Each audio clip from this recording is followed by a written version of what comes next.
Good morning and welcome, ladies and gentlemen. I'm Jon Thomson. I'm the Media Manager for the Australian Rally Championship, and I welcome you all here today for the launch of a very important piece of news for the Australian Rally Championship and for rallying in Australia, and that's the return of rallying on a national championship basis to our national capital. It's fair to say that Canberra has a fairly significant role in the sport of rallying in Australia. This was the place where special stage or time to the second rallying was first born back in 1974 with the Don Capasco rally, which became the Castrol.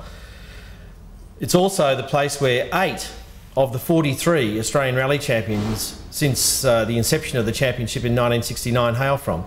That's just under 20% of the national rally champions coming from a place that has less than 2% of the national population. So it's fair to say that rallying plays a very significant role in the sporting life of the national capital, and the national capital plays a very significant role in rallying in Australia, so it's great to have a round of the ARC back here. It's also fair to say that rallying a couple of years ago was probably at its lowest ebb. Most of the manufacturers had departed the sport.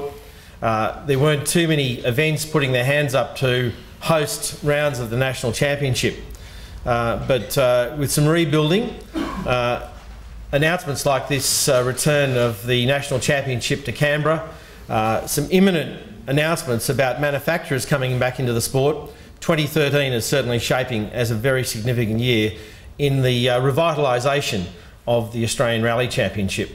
And certainly I'd say that it's probably, we're coming out of the winter and heading into the spring, and I think there's going to be a lot of blossoming of commercial interests and a lot of incentives for people to get back involved with the Australian Rally Championship.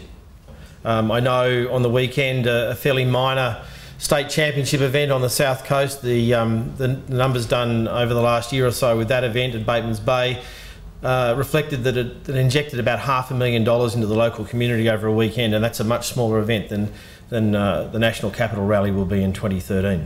Thank you for coming today, and we look forward to welcoming you back on the first weekend in March next year to kick off the centenary celebrations for Canberra.